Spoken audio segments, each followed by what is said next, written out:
Konnichiwa dinos. On va aujourd'hui poursuivre notre travail sur le sujet des fonctions cognitives en traitant des différents types d'attention. Je vous rappelle qu'on a déjà commencé à parler des fonctions cognitives avec la vidéo de la semaine dernière consacrée aux différents types de mémoire.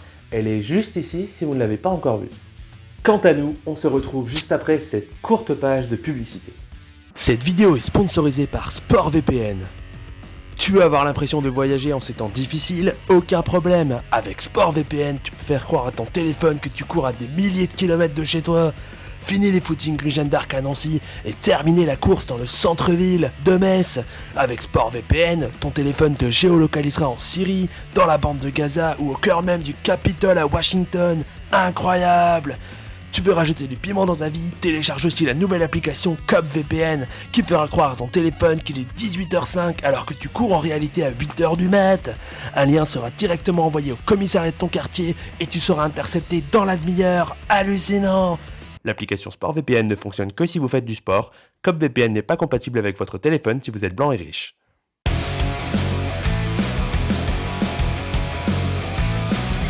L'attention, c'est ce qui nous permet d'effectuer une ou plusieurs tâches sur le court ou le long terme. Elle va nous permettre de faire plusieurs choses en même temps ou au contraire de se focaliser sur un élément plus précisément. On décrira ici 4 types d'attention: l'attention soutenue, l'attention sélective, l'attention divisée et enfin l'alerte phasique. Ah, c'est pas faux. L'attention soutenue est la capacité qu'on a à nous focaliser sur un élément précis, sur un exercice, une tâche, pendant un long moment.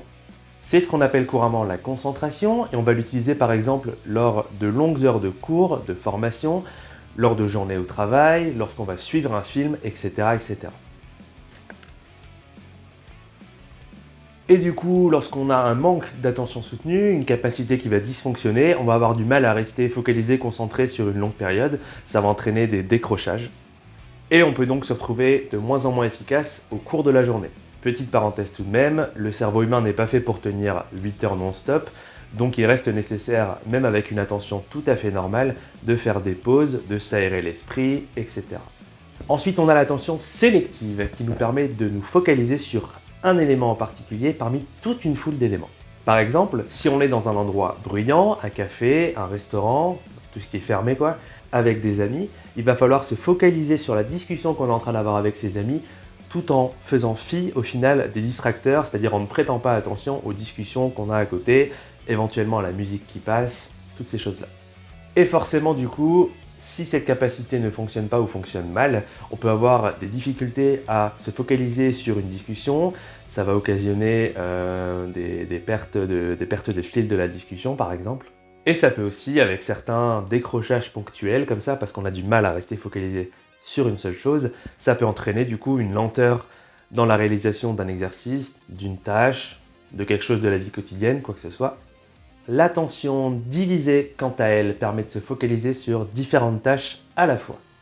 C'est elle qui nous permet par exemple de réviser en écoutant de la musique ou alors de suivre une discussion en faisant une autre tâche à côté, la vaisselle, un jeu vidéo. Lorsque l'attention divisée va dysfonctionner, il peut y avoir du coup un appauvrissement des tâches.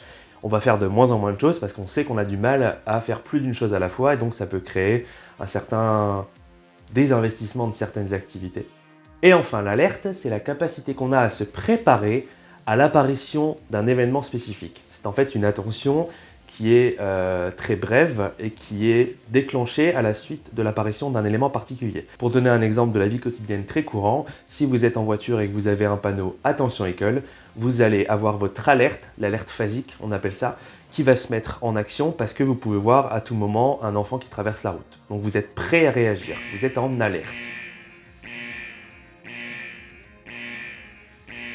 Toutes ces fonctions-là sont évidemment testables en test neuropsychologique, en situation réelle, et c'est par exemple des fonctions qui vont être difficilement mobilisables dans le cas d'un trouble de l'attention avec ou sans hyperactivité. Je vous invite à aller voir les petites vidéos qu'on avait fait sur le sujet, au sujet de Bart Simpson dans notre série sur les Simpsons et la psychiatrie. C'est juste ici, si vous ne les avez pas encore vus. On se retrouve quant à nous très bientôt pour parler de fonctions exécutives, de cognition sociale, bref, de tout ce qui nous reste à traiter au niveau de la cognition. D'ici là, je vous souhaite une bonne journée, une bonne soirée, quelle que soit l'heure de la journée. Je vous dis à très vite et comme d'habitude, portez-vous bien et restez dinos. Ciao!